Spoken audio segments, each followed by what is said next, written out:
শুভ সন্ধ্যা সবাইকে। অনেক দিন পরে আজকে আসলাম। তো আমাদের হ্যাশট্যাগ আমরা সকলের টপিক তো এখন বন্ধ রয়েছে, তো কবিতার অসুস্থর জন্য। কিন্তু আমার যেন আজকে কোথাও মনে হলো যে দিদি, আমরা তো দিদির কাছে সন্তানের মতো, সন্তান সমতুল্য। তো আমরা কত দূর, মানে আমরা কি দিদি টপিক দিলে তবেই আমরা ভালো কিছু বলবো, ভালো কিছু শেয়ার করব, সেটা আজকে আমার এতদিন পরে আমার এটা মনে হলো, মানে ভেতর থেকে যেন সাড়া দিল যে মধু, তুই তো কিছু করছিস না, তুই তো থামিয়ে রেখেছিস তোর কাজ। তো সেই জন্য এখন চলে এসেছি আজকে তোমাদের সাথে একটু শেয়ার করতে। আমি একটু কথামৃত পড়ছি, কেন এছাড়া আমার কাছে আর শেয়ার করার মতো জ্ঞান নেই। তো আমি একটু তোমাদের কথামৃত পড়েই শোনাচ্ছি। ষষ্ঠ পরিচ্ছেদ, তৃতীয় দর্শন। সর্বভূত স্মাতন্নং সর্বভূতানি চাত্মনি ইক্ষতে যোগ যুক্তাতা সর্বত্র সমদর্শন। মার্জনা করবেন, কারণ আমি হয়তো স্পষ্ট মানে উচ্চারণ করতে পারলাম না, যেহেতু রয়েছে তাই পড়ার চেষ্টা করছি। এটা হচ্ছে নরেন্দ্র ও ভবনাথ মাস্টার। মাস্টার তখন বরাহনগরে ভগিনীর বাড়িতে ছিলেন। ঠাকুর শ্রীরামকৃষ্ণকে দর্শন করা অবধি সর্বক্ষণ তাহারই চিন্তা, সর্বদাই যেন সেই আনন্দময় মূর্তি দেখিতেছেন ও তাহার সেই অমৃতময় কথা শুনিতেছেন। মাস্টার তো আগেও গেছিলেন ঠাকুরের দর্শনে, তো সেই জন্য মাথায় সারাক্ষণই এখন ইসে হয়ে গেছে ঠাকুরের, যে আবার কখন দেখতে পাবো ঠাকুরকে। তো সেইটাই চলছে। ভাবিতে লাগলেন, এই দরিদ্র ব্রাহ্মণ কীরূপে সেই সব গভীর তত্ত্ব অনুসন্ধান করিলেন ও জানিলেন। যতই ঠাকুরকে দেখেন আর ভাবেন যে তো পড়াশুনো জানে না, কিছু জানে না, তবুও এত জ্ঞান, এত সুন্দর শেয়ার মানে বলেন, কি করে বলেন, এটা মাস্টারের মাথায় চলতে থাকে। আর এত সহজে এই সকল কথা বুঝাইতে তিনি এ পর্যন্ত কাহাকেও কখনো দেখেন নাই, এর আগে কখনো এরকম কাউকে দেখেননি। কখন তাহার কাছে যাইবেন ও আবার তাহাকে দর্শন করিবেন, এই কথা রাত্রদিন ভাবিতেছেন। দেখিতে দেখিতে রবিবার আসিয়া পড়িল। বরাহনগরের নেপালবাবুর সঙ্গে বেলা 3-4টের সময় তিনি দক্ষিণেশ্বরের বাগানে আসিয়া পৌঁছিলেন। দেখিলেন সেই পূর্ব পরিচিত ঘরের মধ্যে ঠাকুর শ্রীরামকৃষ্ণ ছোট্ট তক্তপোষের উপর বসিয়া আছেন। ঘরে এক ঘর লোক। রবিবার অবসর হইতেছে, তাই ভক্তরা দর্শন করিতে আসিয়াছেন। যেহেতু রবিবার ছুটির দিন, তাই ভক্তরা সবাই এসেছেন। এখনও মাস্টারের সঙ্গে কাহারও আলাপ হয় নাই। তিনি সভামধ্যে এক পাশে আসন গ্রহণ করিলেন। দেখিলেন ভক্ত সঙ্গে সহাস্যবদনে ঠাকুর কথা কইতেছেন। একটি ঊনবিংশতি বর্ষ বয়স্ক ছোকরাকে উদ্দেশ্য করিয়া ও তাহার দিকে তাকাইয়া ঠাকুর যেন কত আনন্দিত হইয়া অনেক কথা বলিতেছিলেন। ছেলেটির নাম নরেন্দ্র। কলেজে পড়েন ও সাধারণ ব্রহ্ম সমাজে যাতায়াত করেন। কথাগুলি তেজ পরিপূর্ণ, চক্ষু দুটি উজ্জ্বল, ভক্তের চেহারা। মাস্টার অনুমানে বুঝিলেন যে কথাটি বিষয়াসক্ত সংসারী ব্যক্তি সম্বন্ধে হইতেছিল। যারা কেবল ঈশ্বর ঈশ্বর করে, ধর্ম করে, তাদের ওই সকল ব্যক্তিরা নিন্দা করে। আর সংসারে কত দুষ্ট লোক আছে যাদের সঙ্গে কিরূপ ব্যবহার করা উচিত, এসব কথা হইতেছে। কিছু বলবে বাবু? বাবু কিছু বলবা? কয় না। শ্রীরামকৃষ্ণ নরেন্দ্রনাথের দিকে তাকিয়ে, নরেন্দ্রর প্রতি তাকিয়ে বললেন, নরেন্দ্র, তুই কি বলিস? সংসারী লোকেরা কত কি বলে, কিন্তু দেখ, হাতি যখন চলে যায় পিছনে কত জানোয়ার কত রকম চিৎকার করে, কিন্তু হাতি ফিরেও চায় না। তোকে যদি কেউ নিন্দা করে তুই কি মনে করবি? নরেন্দ্র তখন বলছেন যে আমি মনে করব কুকুর ঘেউ ঘেউ করছে। তখন আবার ঠাকুর হেসে বললেন, না রে, অত দূর নয়। এবং সবাই ওনার কথায় হেসে উঠেছে, আর কি উঠেছে যে যারা ছিল ওই ঘরের মধ্যে। ঈশ্বর সর্বভূতে আছেন, তবে ভালো লোকের সঙ্গে মাখামাখি চলে, মন্দ লোকের কাছ থেকে তফাৎ থাকতে হয়।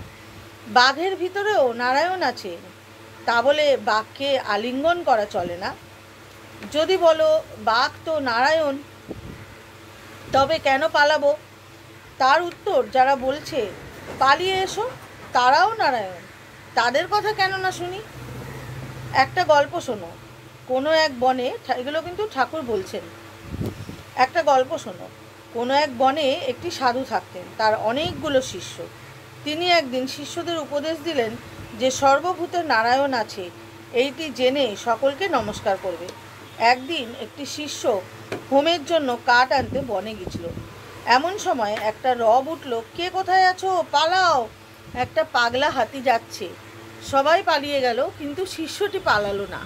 সে জানে যে হাতিও যে নারায়ণ, তবে কেন পালাবো? এই বলে দাঁড়িয়ে রইল, নমস্কার করে স্তব স্তুতি করতে লাগলো। এদিকে মাহুত চেঁচিয়ে বলছে, পালাও পালাও। শিষ্যটি তবুও নড়ল না। শেষে হাতিটা সুরে করে তুলে নিয়ে তাকে এক ধারে ছুঁড়ে ফেলে দিয়ে চলে গেল। শিষ্য ক্ষত বিক্ষত হয়ে ও অচৈতন্য হয়ে পড়ে রইল। এই সংবাদ পেয়ে গুরু ও অন্যান্য শিষ্যেরা তাকে আশ্রমে ধরাধরি করে নিয়ে গেল আর ওষুধ দিতে লাগলো। খানিকক্ষণ পরে চেতনা হলে ওকে কেউ জিজ্ঞেস করলে, তুমি হাতি আসছে শুনেও কেন চলে গেলে না? সে বলল, গুরুদেব আমায় বলে দিয়েছেন যে নারায়ণী মানুষ জীবজন্তু সব হয়েছেন, তাই আমি হাতি নারায়ণ আসছে দেখে সেখান থেকে সরে যাই নাই। গুরু তখন বললেন, বাবা, হাতি নারায়ণ আসছিলেন বটে, তা সত্য, কিন্তু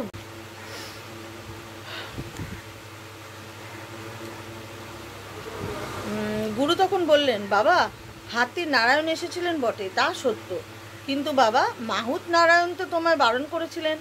যদি সবই নারায়ণ, তবে তার কথা বিশ্বাস করলে না কেন? মাহুত নারায়ণের কথা শুনতে হয়, মাহুত নারায়ণের কথাও শুনতে হয়। সবাই হাসছিল তখন। শাস্ত্রে আছে আপো নারায়ণ, জল নারায়ণ, কিন্তু কোন জল ঠাকুর সেবায় চলে আর কোন জলে আচানো, বাসন মাজা, কাপড় কাচা কেবল চলে, কিন্তু খাওয়াও ঠাকুর সেবা চলে না, ঠাকুর সেবা চলে না, তেমনি সাধু অসাধু, ভক্ত অভক্ত সকলেরই হৃদয়ে নারায়ণ আছে, কিন্তু অসাধু অভক্ত দুষ্টু লোকের সঙ্গে ব্যবহার চলে না, মাখামাখি চলে না, কারো সঙ্গে কেবল মুখের আলাপ পর্যন্ত চলে, আবার কারো সঙ্গে তাও চলে না। ওইরূপ লোকের কাছ থেকে তফাতে থাকতে হয়। একজন ভক্ত, মহাশয়, যদি দুষ্টু লোকে অনিষ্ট করতে আসে বা অনিষ্ট করে, তাহলে কি চুপ করে থাকা উচিত? ঠাকুর বললেন, লোকের সঙ্গে বাস করতে গেলেই দুষ্টু লোকেরা হাত থেকে আপনাকে রক্ষা করবার জন্য একটু তমগুণ দেখানো দরকার, কিন্তু সে অনিষ্ট করবে বলে উল্টে তার অনিষ্ট করা উচিত নয়। এক মাঠে এক রাখাল গরু চড়াতো, সেই মাঠে একটা ভয়ানক বিষাক্ত সাপ ছিল। এইটা তো আমরা সবাই জানি, যে তবু আমি বলছি, ভয়ানক বিষাক্ত সাপ ছিল। সকলেই সেই সাপের ভয়ে অত্যন্ত সাবধান থাকতো। একদিন একটি ব্রহ্মচারী সেই মাঠের পথ দিয়ে আসছিল। রাখালেরা দৌড়ে এসে বলল, ঠাকুর মহাশয়, ওইদিকে দিয়ে যাবেন না, ওইদিকে একটা ভয়ানক বিষাক্ত সাপ আছে। ব্রহ্মচারী বললে, বাবা, তা হোক, আমার তাতে ভয় নাই, আমি মন্ত্র জানি। এই কথা বলে ব্রহ্মচারী সেই দিকে চলে গেল। রাখালেরা ভয় পেয়ে সঙ্গে গেল না। এদিকে সাপটা ফনা তুলে দৌড়ে আসছে, কিন্তু কাছে না আসতে আসতে ব্রহ্মচারী যেই একটি মন্ত্র পড়লে অমনি সাপটা কেঁচোর মতো পায়ের কাছে পড়ে রইল। ব্রহ্মচারী বললেন, ওরে, তুই কেন পরের হিংসা করে বেড়াস? আয়, তোকে মন্ত্র দেব। এই মন্ত্র জপলে তোর ভগবানে ভক্তি হবে, ভগবান লাভ হবে, আর হিংসা প্রবৃত্তি থাকবে না। এই বলে সে সাপকে মন্ত্র দিল। সাপটা মন্ত্র পেয়ে গুরুকে প্রণাম করলে এবং আর জিজ্ঞাসা করলে, ঠাকুর, কি করে সাধনা করব বলুন? গুরু বললেন, এই মন্ত্র জপ কর, আর কারো হিংসা করো না। ব্রহ্মচারী যাওয়ার সময় বললে, আমি আবার আসবো। এই রকমই কিছুদিন যায়। রাখালেরা দেখে যে সাপটা আর কামড়াতে আসে না। ঢেলা মারে তবুও রাগ হয় না, যেন কেঁচোর মতন হয়ে গেছে। একদিন একজন রাখাল কাছে গিয়ে ল্যাজ ধরে ধরে খুব ঘুরপাক দিয়ে তাকে আছড়ে ফেলে দিলে। সাপটার মুখ দিয়ে রক্ত উঠতে লাগলো, আর সে অচেতন হয়ে পড়ল। নড়ে না, চড়ে না। রাখালেরা মনে করলে যে সাপটা মরে গেছে। এই মনে করে তারা সব চলে গেল। অনেক রাত্রে সাপের চেতনা হলো। সে আস্তে আস্তে অতি কষ্টে তার গর্ভের ভিতর চলে গেল। শরীর চূর্ণ, নড়বার শক্তি নাই। অনেকদিন পরে যখন অস্থি চম্রসার, তখন বাহিরে আহারের চেষ্টায় রাত্রে একবার চড়তে আসতো। ভয় দিনের বেলা আসতো না। মন্ত্র লওয়া অবধি আর হিংসা করে না। মাটি, পাতা, গাছ থেকে পড়ে গেছে এমন ফল খেয়ে প্রাণ ধারণ করত। প্রায় 1 বছর পরে ব্রহ্মচারী সেই পথে আবার এলো। এসেই সাপের সন্ধান করলে রাখালেরা বললে, সে সাপটা মরে গেছে। ব্রহ্মচারীর কিন্তু ও কথা বিশ্বাস হলো না। সে জানে যে মন্ত্রও নিয়েছে তা সাধন না হলে দেহত্যাগ হবে না। খুঁজে খুঁজে সেই দিকে তার দেওয়া নাম ধরে ডাকতে লাগলো। সে গুরুদেবের আওয়াজ শুনে গর্ত থেকে বেরিয়ে এলে ও খুব ভক্তিভাবে প্রণাম করলে। ব্রহ্মচারী জিজ্ঞেস করলে, তুই কেমন আছিস? সে বললে, আগে ভালো আছি। ব্রহ্মচারী বললে, তবে তুই এত রোগা হয়ে গেছিস কেন? সাপ বলে, ঠাকুর আপনি আদেশ করেছেন কারো হিংসা করো না, তাই পাতাটা ফলটা খাই বলে বোধহয় রোগা হয়ে গেছি। ওর সত্যগুণ হয়েছে কিনা তাই কারোর উপর ক্রোধ নাই। সে ভুলেই গিয়েছিল যে রাখালেরা মেরে ফেলবার জোগাড় করেছিল। ব্রহ্মচারী বললে, শুধু না খাওয়ার দরুন এরূপ অবস্থা হয় না, অবশ্য আরও কারণ আছে। ভেবে দেখ। সাপটার মনে পড়ল যে রাখালরা আছাড় মেরেছিল। তখন সে বললে, ঠাকুর মনে পড়েছে বটে, রাখালেরা একদিন আছাড় মেরেছিল। তারা অজ্ঞান, জানে না যে আমার মনের কি অবস্থা। আমি যে কাহাকেও কামড়াবো না বা কোনোরূপ অনিষ্ট করব না, কেমন করে জানবে? ব্রহ্মচারী বললে, ছি, তুই এত বোকা, আপনাকে রক্ষা করতে জানিস না? আমি কামড়াতে বারণ করেছি, ফোঁস করতে নয়। ফোঁস করে তাদের ভয় তো দেখাতে পারতি। ভয় দেখাস নাই কেন? দুষ্টু লোকের কাছে ফোঁস করতে হয়, ভয় দেখাতে হয়। পাছে অনিষ্ট করে, তাদের গায়ে বিষ ঢালতে নাই, অনিষ্ট করতে নাই। ঈশ্বরের সৃষ্টিতে নানান রকম জীবজন্তু গাছপালা আছে। জানোয়ারের মধ্যে ভালো আছে, মন্দ আছে। বাঘের মতো হিংস্র জন্তু আছে। গাছের মধ্যে অমৃতের ন্যায় ফলও হয় এমন আছে, আবার বিষ ফলও আছে। তেমনি মানুষের মধ্যে ভালো আছে, মন্দ আছে, সাধু আছে, অসাধুও আছে। সংসারী জীব আছে আর ভক্ত আছে। জীব 4 প্রকার: বদ্ধজীব, মুমুক্ষু জীব, মুক্ত জীব ও নিত্যজীব। নিত্যজীব যেমন নারদাদি, এরা সংসারে থাকে জীবের মঙ্গলের জন্য, জীবদিগকে শিক্ষা দিবার জন্য। বদ্ধজীব বিষয়ে আসক্ত হয়ে থাকে আর ভগবানকে ভুলে থাকে, ভুলেও ভগবানের চিন্তা করে না। আর মুমুক্ষু জীব যারা মুক্ত হবার ইচ্ছা করে, কিন্তু তাদের মধ্যে কেউ মুক্ত হতে পারে, কেউ বা পারে না। মুক্তজীব যারা সংসারে কামিনী কাঞ্চনের আবদ্ধ নয়, যেমন সাধু মহাত্মারা, যাদের মনে বিষয় বুদ্ধি নাই, আর যারা সর্বদা হরিপাদ পদ্ম চিন্তা করে। যেমন জাল ফেলা হয়েছে পুকুরে, 2-4টে মাছ এমন শেয়ানা যে কখনো জালে পড়ে না। এরা নিত্যজীবের উপমাস্থল, কিন্তু অনেক মাছই জালে পড়ে। এদের মধ্যে কতগুলি পালাবার চেষ্টা করে।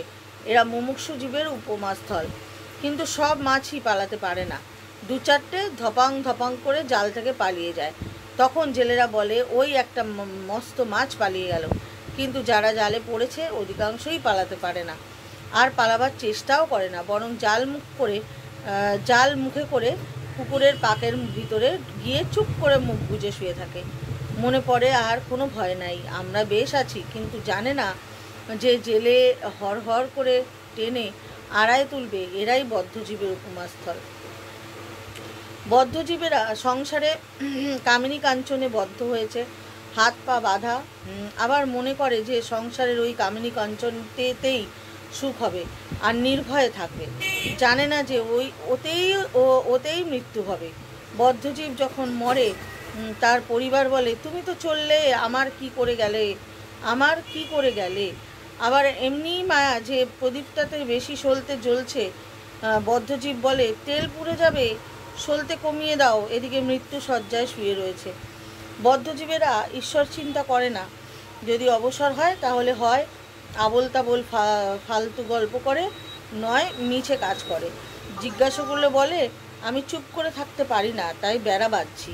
হয়তো সময় কাটে না দেখে তাস খেলতে আরম্ভ করে।